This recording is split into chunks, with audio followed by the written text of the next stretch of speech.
Ceci est un livre audio autogénéré par Google. Chapitre 1. La radioscopie du système EDUCATIF africain. 1.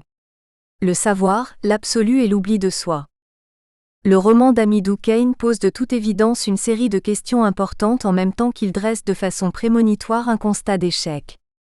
L'expérience pathétique du héros nourrit le doute.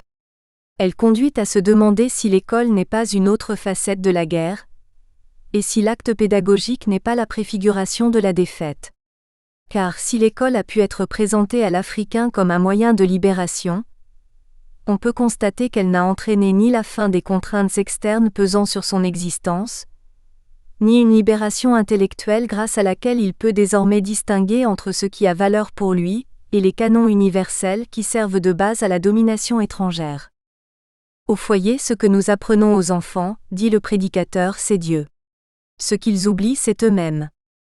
On peut en dire autant de l'apprentissage scolaire, encore hélas placé sous la domination de l'incitation à l'automutilation intellectuelle.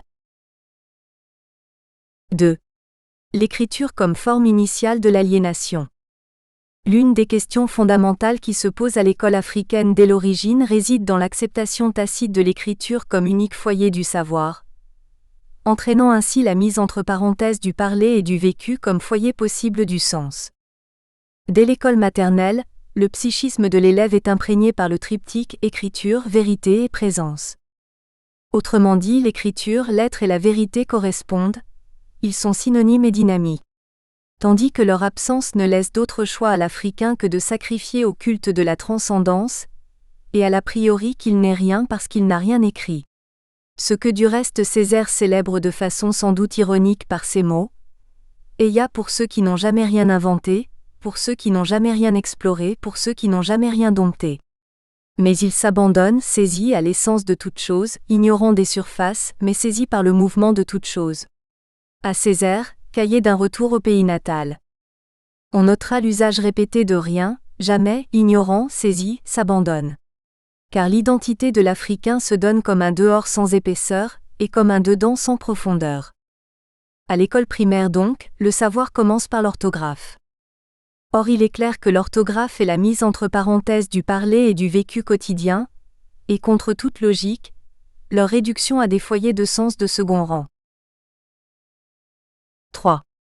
Le mutisme initiatique, simple mutisme méthodologique. Le mutisme de l'Africain scolarisé est-il simplement un mutisme méthodologique inhérent à tout parcours pédagogique? Est-ce une simple démarche préparatoire à une prise de parole ultérieure? Il est permis d'en douter.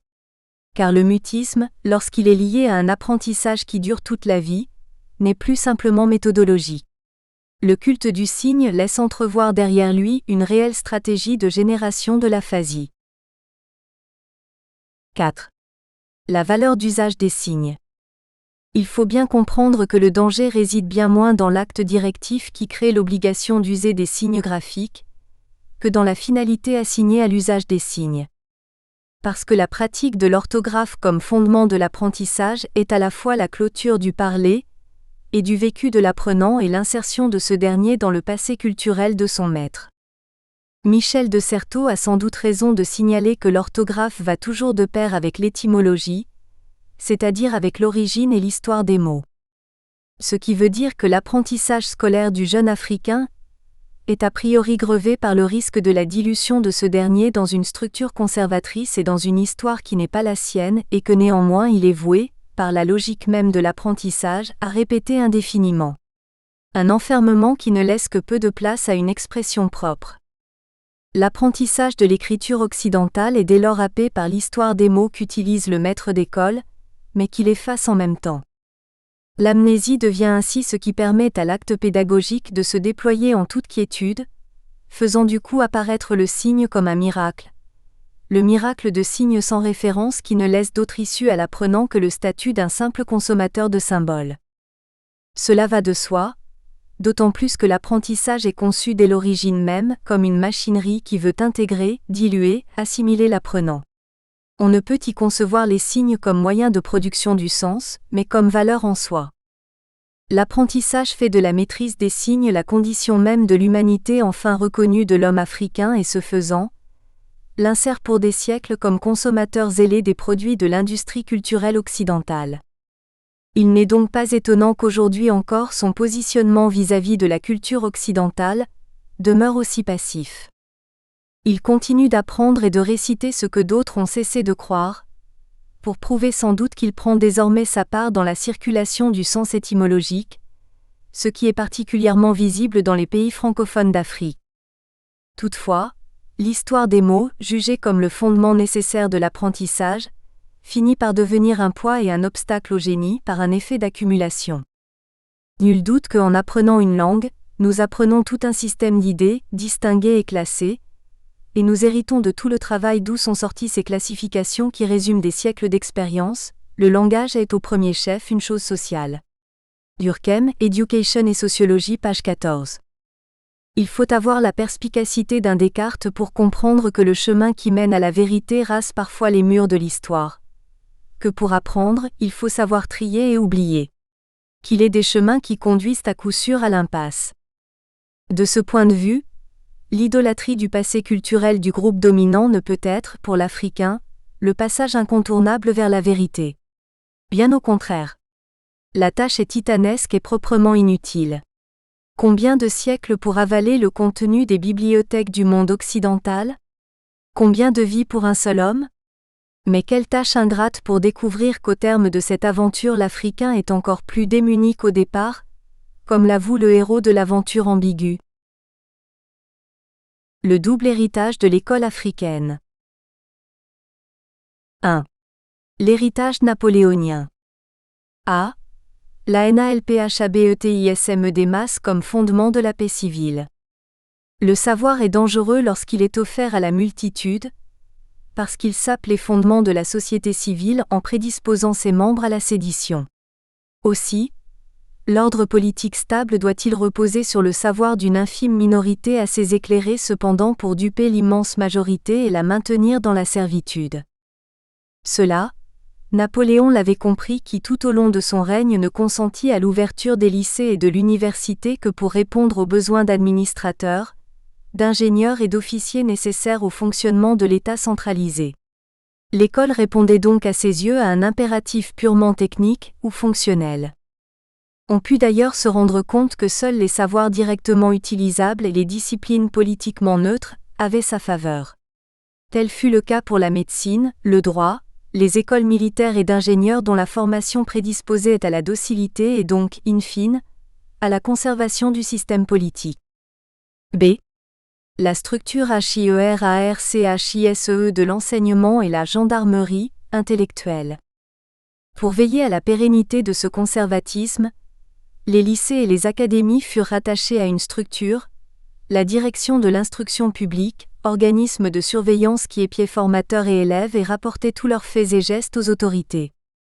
La surveillance était à la fois externe et interne, avec pour l'université, un grand maître à qui revenait l'application stricte du règlement des universités et la nomination des recteurs d'académie et des enseignants.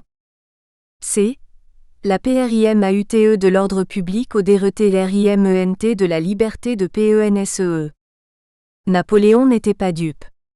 Il n'ignorait pas que l'usage permanent de la force n'aboutirait qu'à renforcer l'anomie, que la seule façon d'obtenir l'obéissance de manière durable consistait à assurer à l'individu le sentiment d'une liberté apparente. Telle fut la tâche dévolue à l'éducation en général, et à l'école en particulier. On pouvait donc apprendre, écrire et enseigner. Néanmoins, toute publication fut aussitôt suspecte d'encouragement à la révolte dès lors qu'elle entendait s'adresser au plus grand nombre possible. Pour empêcher l'éclosion d'une opinion publique éclairée, le dictateur fit condamner les auteurs d'articles irrévérencieux à de lourdes peines et obligea les propriétaires de journaux à signer un engagement de fidélité au consulat.